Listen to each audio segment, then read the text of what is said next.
माळी समाज द्वारा महात्मा जयंतीराव फूले અને સાવિત્રીબાઈ ફૂલેને ભારત રત્ન આપવાની માંગ અર્થે કલેક્ટર કચેરી ખાતે આવેદનપત્ર પાઠવ્યું। ભાવનગરના માળી સમાજ દ્વારા મહાત્મા જ્યોતિરાવ ફૂલે અને સાવિત્રીબાઈ ફૂલેને ભારત રત્ન આપવાની માંગ અર્થે કલેક્ટર કચેરી ખાતે આવેદનપત્ર પાઠવવાનું આયોજન કરવામાં આવ્યું હતું, જેમાં પ્રમુખ ભાવિકભાઈ રામી સહિતના કાર્યકર્તાઓ જોડાયા હતા અને કલેક્ટર કચેરી ખાતે આવેદનપત્ર પાઠવી મહાત્મા જ્યોતિરાવ ફૂલે અને સાવિત્રીબાઈ ફૂલેને ભારત રત્ન આપવાની માંગ કરી હતી।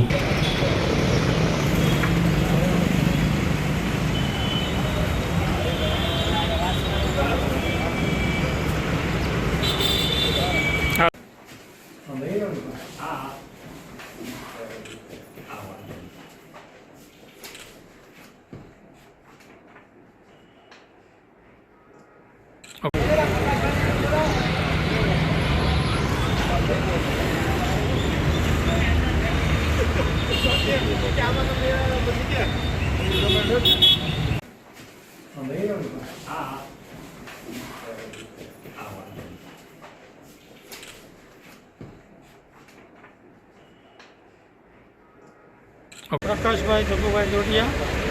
रामीमाળી જ્ઞાતિમાંથી આવું છું અને આજનો દિવસ ભાવનગર કલેક્ટર સાહેબને શ્રી સમસ્ત માળી સમાજ દ્વારા એક ભારત રત્ન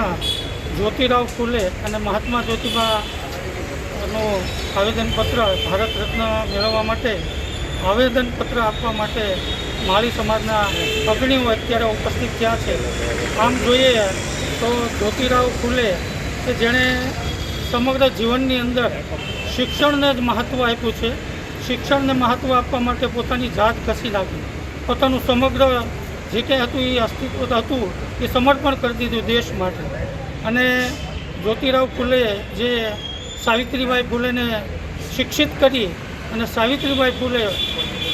જે રાષ્ટ્રના પ્રથમ એવી નારી હતી તે જે શિક્ષિત રહી અને શિક્ષણને જાગૃતિ જે પછાત વર્ગ હોય જે તે સમયે શિક્ષણને પ્રોત્સાહન આપવા માટે નીચલા વર્ગને શિક્ષણ માટે તરછોડવામાં આવતું, ત્યારે આ સાવિત્રીબાઈ ફૂલેએ અખંડ ભારતની એક સંકલ્પ કરી અને સમગ્ર વ્યક્તિઓને, ફક્ત માળી સમાજ નહીં, સમસ્ત લોકોને શિક્ષિત થાય એવું એક લક્ષ્ય લઈ અને સમગ્ર ભારતની અંદર એક એવું વાતાવરણ ઊભું કર્યું કે શિક્ષિત સમાજ અને શિક્ષિત મહિલા, એક પ્રથમ ભારતની જો શિક્ષિત મહિલા અને શિક્ષણ તરીકે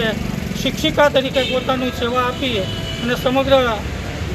ભારતની અંદર પોતાનું એક લક્ષ્ય આજે પૂરું કર્યું। અને આજની તારીખે આપણે જોઈએ છીએ કે મહિલાઓ શિક્ષિત છે તો થેન્ક્સ ટુ આપણા સાવિત્રીબાઈ ફૂલે, કે જેના હિસાબે જ આ ભારતની અંદર નારી સશક્તિકરણનું પણ એક બીડું છે।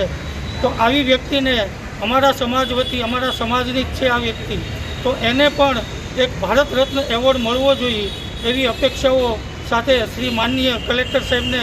આજના દિવસે આવેદનપત્ર અર્પણ કરી અને અમારી રજૂઆત ઉપર સુધી પહોંચે એવી અમે અપેક્ષાઓ રાખીએ છીએ। અસ્તુ।